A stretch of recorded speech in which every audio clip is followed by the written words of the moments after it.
Olá a todos, bem-vindos à Escola Kitonite. É com prazer que trazemos até vós mais uma aula desta escola. Como tu podes ver, estamos na nossa aula número 7 deste conjunto de aulas que tenta provar matematicamente, e eu penso que aqui é que está a novidade, se alguma ilustração ou texto bíblico corresponde ou não a uma realidade da nossa vida ou da nossa história. Como tu podes ver, hoje trazemos exatamente o chifre muito pequeno, que se encontra em Daniel 8 e que já foi estudado aqui na escola Kitonite e que muitos associam a Antíoco Epifânio. Como tu podes perceber facilmente, não é? E olhando para as aulas que nós temos aqui na escola Kitonite, eu não associo a Antíoco Epifânio. E nós vamos ver se existe alguma situação no texto bíblico que possa mostrar, não é? E aqui eu penso que aqui não há dúvida nenhuma, se nós provarmos que não é, ok, que falha, então nós conseguimos dizer e provar que de facto Antíoco Epifânio não é o chifre muito pequeno de Daniel 8. E o que nós vamos fazer é ver se encontramos alguma situação que, portanto, que não seja verificável por Antíoco Epifânio. Em matemática isto acontece muitas vezes. Muitas vezes eu não consigo provar que é verdadeiro, não é? Uma determinada afirmação, porque entretanto eu encontrei aquilo que nós chamamos em matemática de um contra-exemplo. O que é um contra-exemplo? É exatamente um exemplo, não é? Que nega a afirmação feita. E muitas vezes, e tu hás de reparar que aqui nas provas matemáticas foi de facto isso que aconteceu. Eu espero que esta aula seja interessante para ti, não é? E eu penso que vai ser. Desde já, não é? Eu quero te convidar a tu te inscreveres neste canal, na Escola Kitonite. Se achas que ele é importante para ti e se isto está a ajudar-te a compreender as Sagradas Escrituras e não só, ok? Já sabes que eu não trago só as Sagradas Escrituras. Compartilhares os nossos vídeos, a deixares o teu like, ok? E a acionares as notificações para receberes mais informações deste canal. Que, como tu viste até agora, nós trazemos sempre tudo muito sério, tudo muito verdadeiro. Não queremos entrar aqui em brincadeiras ou coisas do género. Portanto, o que nós queremos é trazer exatamente conhecimento. Obviamente que muitas vezes podes não estar de acordo com aquilo que nós aqui dizemos, e se não estás, eu gostaria que deixasse aí nos comentários. Se de facto estás, não é? Também gostaria que deixasse aí o teu comentário, porque é extremamente importante para a Escola Kitonite. Então, nós vamos à nossa aula, à nossa prova número 7 deste conjunto de aulas. Desde já, convido tu a inscreveres, a veres as nossas 6 aulas anteriores, porque é extremamente importante perceberes qual é a ideia, não é? E também vais perceber algumas associações que são feitas, se são verdadeiras ou não. E perceberes também qual é a ideia destas mesmas demonstrações, ok? Se já viste, sabes perfeitamente que nós temos numa primeira parte a hipótese. O que é a hipótese? É um conjunto de pressupostos que nós vamos aceitar como verdadeiros. Porquê? Porque depois nós aplicaremos esses mesmos pressupostos a um versículo bíblico. E hoje vamos trazer não um versículo bíblico, mas 2 versículos bíblicos, ok? Que estão obviamente no mesmo contexto. Será muito fácil perceberes, e especialmente porque já foram estudados aqui na Escola Kitonite. E depois nós traremos a nossa tese. O que é a tese? É exatamente mediante os pressupostos e o versículo bíblico nós chegaremos a uma conclusão. Nessa conclusão, se nós tivermos 100%, quer dizer que de facto é, que o chifre muito pequeno é o Antíoco Epifânio. Se nós tivermos 0%, quer dizer que não é. Okay? E podemos logo descartar essa hipótese. Não é? É esse o nosso único objetivo. Então, se percebeste bem o conceito, vamos então à hipótese com o primeiro pressuposto. O primeiro pressuposto é aquele que eu penso que não há dúvida nenhuma, que é que o chifre muito pequeno representa um rei e não um reino. Ora, quando tu vês a interpretação do anjo a Daniel, tu vês que ele vai dizer que o chifre muito pequeno, não é, que surgiu depois dos 4 chifres do bode, é um rei. ok? E não um reino. Porquê que eu digo que é um rei e não um reino? Porque se tu reparares nas profecias bíblicas, e eu já associei um rei a reino, aqui neste caso não é um reino. Porquê? Porque ele vai dizer que os 4 chifres anteriores, não é, do bode eram 4 reinos. E quando fala no chifre muito pequeno, ele vai voltar a um rei. Porquê? Porque o primeiro chifre também era um rei. Ora, se é rei, ok? E o anjo não diz que é reino, não pode ser reino. E quando eu vejo muitas interpretações dizendo que este chifre muito pequeno é um rei, não pode ser um reino, não pode ser um reino, tem que ser um rei. Ok? Porquê? Porque o anjo diz que é um rei. Ok? E muitos dizem que este rei veio exatamente de um dos 4 chifres do bode. Perfeitamente correto. Ok? Perfeitamente correto. Portanto, e muitos associam exatamente este chifre muito pequeno a Antíoco Epifânio porque ele vem de um dos 4 reinos de Alexandre o Grande. Também está certo, não é? Porque de facto o chifre muito pequeno vem exatamente de um desses 4 reinos. Completamente correto. Okay? Agora vamos ver, segundo o texto, não é? Porque não chega só a dizer isso, se de facto assim é ou não. Okay? É isso que nós vamos fazer hoje. Portanto, se estás de acordo com este pressuposto, vamos passar ao segundo pressuposto, que é exatamente um pressuposto que eu acho que não há dúvida nenhuma. Obviamente que nós aqui na Escola Quitonite ainda não falamos sobre Antíoco Epifânio, vamos falar porque ele está nas profecias bíblicas. E este Antíoco Epifânio foi exatamente um rei Seleucida. Ora, na última aula aqui apresentada na Escola Quitonite, nós falamos nos 4 reinos gregos. E um dos reinos gregos era exatamente o reino formado ou fundado pelo Seleuco, que era exatamente um general de Alexandre o Grande. Ora, este rei Seleuco formou exatamente o reino Seleucida. E Antíoco Epifânio vai aparecer como um rei deste reino Seleucida. Que tu reparaste perfeitamente que eu associei este reino Seleucida ao rei do Oriente e não ao rei do Norte. Só que, entretanto, o rei Seleucida vai conquistar o rei do Norte, que era exatamente o Lisímaco. Obviamente que conquistando o rei do Norte, não é, ele ficou exatamente com a região norte de quem? Do território de Israel. E passou ele a ser o rei do norte. E quando tu olhas para a interpretação que eu vou dar, não é a interpretação, é a associação da história ao texto bíblico, vais perceber perfeitamente que se trata exatamente do reino de Seleuco, o reino Seleucida. Okay? E Antíoco Epifânio é um rei deste mesmo reino Seleucida, okay? que eu vou associar exatamente ao rei do norte, que até já associei. Na aula eu já falei sobre o assunto, que é exatamente o rei do norte. Portanto, o Antíoco Epifânio foi um rei Seleucida que, como tu já sabes, eu associo ao rei do norte ou ao reino do norte. Que, como estás a ver, rei e reino está sempre muito associado. Só que repara, em Daniel capítulo 11 fala em rei do norte. Porquê? Porque está sempre a falar de um rei. Obviamente que esse rei vai alternando relativamente aos reis que existiram no rei do norte, mas é sempre um rei, nunca é um reino. Obviamente que ele vai alternando, segundo o homem, não é? Porque uns vão morrendo e outros vão nascendo, e vai ser alternando entre um e outro, e entretanto aparece o Antíoco Epifânio.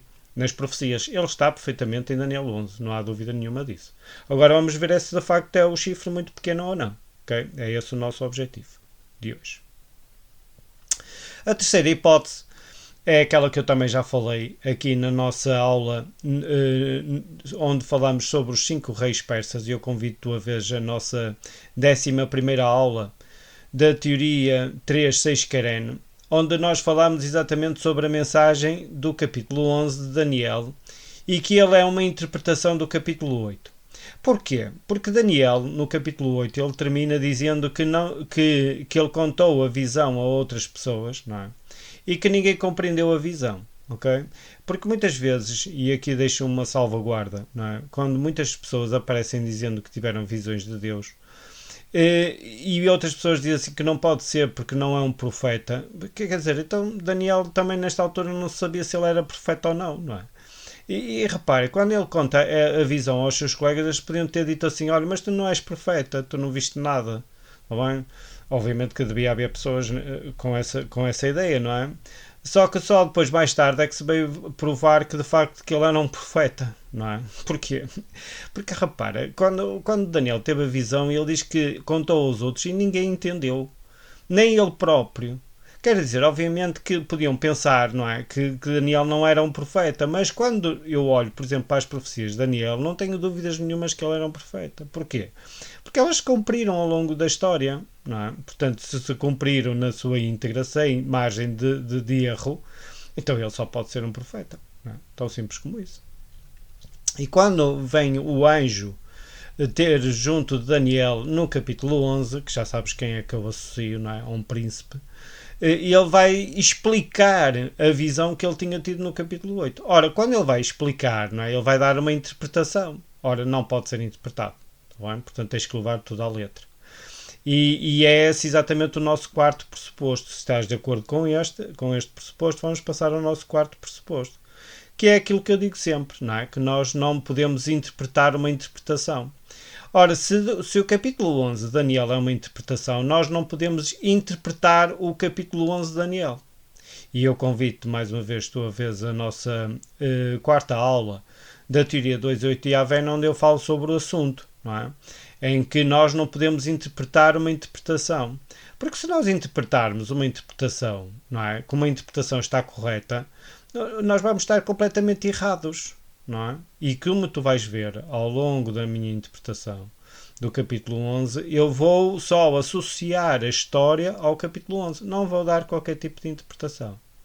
Se nós interpretarmos o capítulo 11 de Daniel, está errado. Porque ele já é uma interpretação. Okay? Então nós não podemos interpretar o capítulo 11 de Daniel. E como tu vais perceber, não é? E ainda hoje, eu não vou interpretar o capítulo 11 de Daniel. Então, se estás de acordo, vamos passar ao nosso versículo bíblico, que obviamente, não é, como eu falei muito no Daniel 11, ele encontra-se em Daniel 11:40. E como tu já viste, este versículo já apareceu aqui na escola Kitonite, quando nós falamos sobre o tempo do fim. Mais uma vez, trazemos um versículo de Daniel 11, que diz assim: no tempo do fim, okay, entrará em luta com ele o rei do sul, contra o qual o rei do norte se lançará com carros de guerra, seus cavaleiros e seus numerosos navios. Ele entrará em suas terras e, transbordando, as atravessará. Como tu podes ver, não é? Temos aqui três seres. Temos o ele, não é? O ele, temos o rei do sul e temos o rei do norte. Muitos intérpretes das Sagradas Escrituras, e eu respeito, como é óbvio, olham para este versículo como sendo apenas dois, mas não são dois, são três. São três. Porquê? Eu vou-te ler aqui o versículo 36 de Daniel 8, que diz assim. Daniel 11, que diz assim. Portanto, Daniel 11, 36. E este rei fará conforme a sua vontade, e se levantará e se engrandecerá sobre todo o Deus, e contra o Deus dos deuses. Falará coisas maravilhosas. E será próspero até que a ira se complete, porque aquilo que está determinado será feito. Ora, quem é que está aqui a falar este ele? Ora, quando diz que ele se levantou contra o Deus dos deuses, não é? Há de reparar que o chifre muito pequeno também se levantou contra o príncipe dos príncipes, que eu te dizia na altura que é exatamente o Deus dos deuses. Ora, quem é que está a falar aqui? Sem dúvida nenhuma do chifre muito pequeno. Ok? Portanto, este ele, não é? E depois podes ler os versículos que se encontram entre o versículo 36 e o versículo 40 de Daniel 11. Tu vais ver aqui uma descrição mais pormenorizada, que nós ainda vamos estudar sobre ele, não é? Sobre esta descrição, do chifre muito pequeno. Ok? Que é exatamente este ele que se encontra em Daniel 11:40, porque está a falar exatamente do chifre muito pequeno aqui no Daniel 11:40, que contra quem, não é, o rei do sul lutaria e o rei do norte. Portanto, temos aqui três. Temos quem? Três seres. Quem é? É exatamente o chifre muito pequeno, o rei do sul e o rei do norte. Ok? E aqui fica exatamente a conclusão deste mesmo versículo. Não é? Pelo versículo, deduz-se facilmente que temos três intervenientes. Quem? O rei do norte, o rei do sul e o rei. Ok? Quem é este rei? É exatamente o chifre muito pequeno. Ok? Aqui diz, no versículo diz 36, nesta tradução diz e este rei, mas não é este rei. É e o rei. E o rei. Que rei? Exatamente aquele que o anjo disse em Daniel 8, não é? A Daniel, que está descrito em Daniel 8, que o anjo disse a Daniel, que é exatamente o chifre muito pequeno, que ele diz, e depois se levantará um rei, ok? Que é exatamente o chifre muito pequeno, que é exatamente este rei. Que é um rei, que não pode ser um reino, ok? E a pergunta que fica, não é? Fica aqui sempre uma pergunta. Já sabes que depois disto tudo eu faço sempre uma pergunta de reflexão, que nesta pergunta eu digo o seguinte: o rei do norte, em algum momento da sua história, lutou contra Antíoco Epifânio? E a resposta é obviamente não. Porquê que não? Porque Antíoco Epifânio pertencia exatamente ao rei do norte. Obviamente, e agora eu ainda vou falar mais isto mais à frente na escola Quitonite, muitos associam este rei como sendo o tal homem vil que encontra-se anteriormente na profecia de Daniel 11. E eu já estou a levantar aqui um bocadinho o véu, porque fala sobre um homem vil que nem é dado o nome de rei, ok? E aqui temos mais uma prova que não pode ser esse homem vil, porque quando fala no homem vil não fala em rei, e aqui fala num rei. Portanto, este é mesmo o rei, não é um rei, não é um homem vil. Esse sim, esse homem vil é Antíoco Epifânio, ok? Só que o Antíoco Epifânio costuma-se dizer, ele vai costuma-se pegar no trono do reino do norte, né? Depois eu vou-te contar a história. E ele vai lutar de facto contra o rei do sul, mas ele vai pertencer ao rei do norte. Ele vai quando ele é rei, pertence exatamente ao rei do norte. E como tu viste no versículo 40, aparece exatamente três seres. Aparece o rei, não é? Aparece o rei do norte que lutaria contra o rei e o rei do sul que lutaria contra o rei. Okay? Então não pode ser o Antíoco Epifânio, porque o Antíoco Epifânio pertence exatamente ao rei do norte. E é esta conclusão óbvia que eu tiro, não é? E então a conclusão, que como tu já percebeste, não é? A conclusão, se nós quisermos associar o chifre muito pequeno a Antíoco Epifânio, segundo este versículo, a percentagem é 0%. Ok? Portanto, não é Antíoco Epifânio. E como tu já sabes, não é? Eu associo exatamente este chifre muito pequeno a Napoleão Bonaparte. Porquê? Porque diz também que ele era entendido em questões difíceis. Ora, Antíoco Epifânio, se tu lês a história dele, ele não costuma-se dizer de inteligência tinha muito pouca. Ok? Portanto, ele era um homem vil, ele fez atrocidades muito más, mas de inteligência a coisa não funcionava lá muito bem. Agora, Napoleão Bonaparte, sim. Napoleão Bonaparte era um homem muito inteligente, que muitos dizem que se ele não tivesse dedicado tanto tempo às conquistas e à sua glória, não é? Fazer as coisas pela sua glória, ele teria sido um dos maiores sábios de todos os tempos. Ok, há quem diga isto. E ele é. Ele é. Portanto, ele é considerado um dos homens mais sábios de todos os tempos. Mas se ele tivesse dedicado a sua inteligência às ciências, não é? E ele lamentava-se mesmo por não, e já falámos sobre o assunto, por não ter tempo para se dedicar às ciências, ele tinha chegado mesmo muito longe, sem dúvida nenhuma. E como diz a profecia de Daniel 8, diz que esse mesmo chifre muito pequeno era entendido em questões difíceis. Que já sabes que eu associo exatamente isso à matemática, não é? Deus chama a matemática de questões difíceis. E eu gosto muito de matemática, como tu já sabes, não é? E também temos outra prova, costuma-se dizer, obviamente que Antíoco Epifânio também se levantou contra Deus, não é? Especialmente quando profanou o templo de Israel, nós vamos falar também sobre isso, mas contra o príncipe dos príncipes, não me recordo que alguma vez Antíoco Epifânio tenha se levantado contra o príncipe dos príncipes. Napoleão Bonaparte, sim, isso está na história.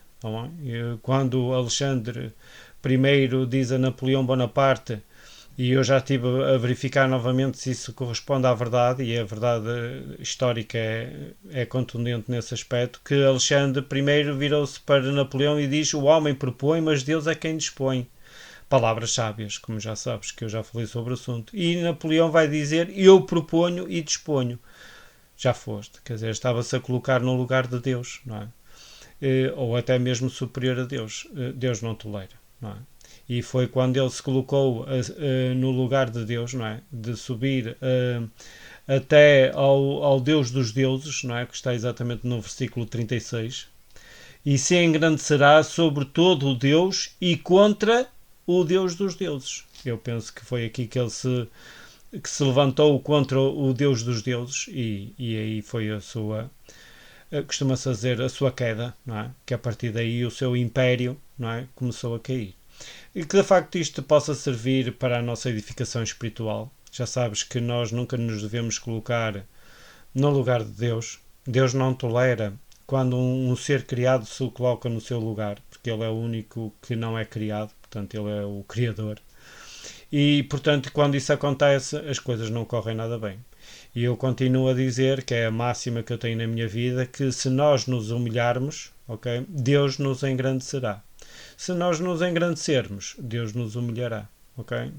Que este possa ser sempre a mensagem que esteja sempre presente na tua mente, porque de facto quando nós fazemos sempre a vontade de Deus e colocamos sempre Deus em primeiro lugar, Deus nos ajuda em tudo aquilo que nós tivermos para fazer. E obviamente que a vida neste mundo não é uma vida fácil, e como tu compreendes não é, mas Deus ajuda-nos a viver nesta vida. E aquilo que nós vemos nas profecias bíblicas é que Ele nos dará uma vida melhor. E eu costumo dizer que é uma vida que nem conseguimos imaginar, não é? Que Deus diz mesmo que não haverá mais lágrimas. Só esse facto, não é? Quer dizer que tudo aquilo que nos provoca tristeza, não é? E que nós choramos, um dia mais tarde nunca existirá. E essa é a maior alegria que nós temos, ok? E é isso exatamente que as profecias bíblicas nos alentam neste mundo. Amém por isso. Então, mais uma vez, não é? Eu te digo, se tu gostaste da nossa aula, convido-te a inscreveres no nosso canal, na Escola Kitonite, a compartilhar os nossos vídeos, a deixar o teu like e a acionar as notificações para receberes mais informações deste canal, que eu penso que já é o teu, que é exatamente a Escola Kitonite. Então, tudo de bom para ti.